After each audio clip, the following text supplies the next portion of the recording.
जिंतूर येथे भक्तिमय वातावरणात गुरुपौर्णिमा सोहळा संपन्न। महामंडलेश्वर डॉक्टर प्रदीप चैतन्य फाले महाराजांचे मार्गदर्शन।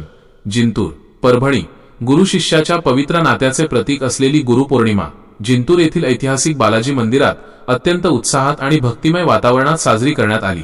जगदंबा शक्तीपीठ सेवाधाम ट्रस्ट आणि अखंड भारत संस्थेचे अध्यक्ष श्री श्री 108 महामंडलेश्वर धर्मगुरू डॉक्टर प्रदीप चैतन्य फाले महाराज यांच्या विशेष उपस्थितीत संपन्न झालेल्या या सोहळ्याने उपस्थितांना अध्यात्माची अनुभूती दिली।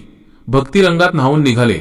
जिंतूर या सोहळ्यासाठी महाराष्ट्रातील विविध जिल्ह्यांतून महाराजांचे असंख्य भक्त आणि शिष्य जिंतूरमध्ये दाखल झाले होते। कार्यक्रमाची सुरुवात देवीच्या भजनी मंडळांच्या मधुर भजनांनी झाली। भक्तिगीतांच्या सुरावटींनी संपूर्ण मंदिर परिसर दुमदुमून गेला होता।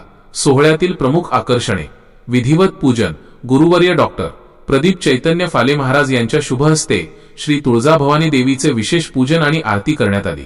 यावेळी मंदिर परिसरातील वातावरण मंगलमय झाले होते। पाद्यपूजेचा भावसोहळा। गुरूंच्या चरणी लीन होत उपस्थित शिष्यगणांनी महाराजांची पाद्यपूजा केली। शिष्यांचे गुरूंवरील निस्सीम प्रेम आणि श्रद्धा यावेळी स्पष्टपणे दिसून येत होती। महाप्रसादाचा लाभ।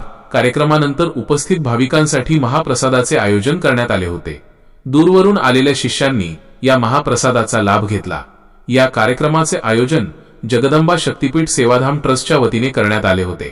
गुरुपौर्णिमेच्या निमित्ताने आयोजित या सोहळ्यामुळे जिंतूरच्या आध्यात्मिक वातावरणात भर पडली। बातमी संकलन रामप्रसाद कंठाळे, प्रतिनिधी K1 न्यूज महाराष्ट्र परभणी। अशाच ताज्या आणि महत्त्वाच्या घडामोडींसाठी आमच्या न्यूज चॅनलला लाईक आणि शेअर करायला विसरू नका।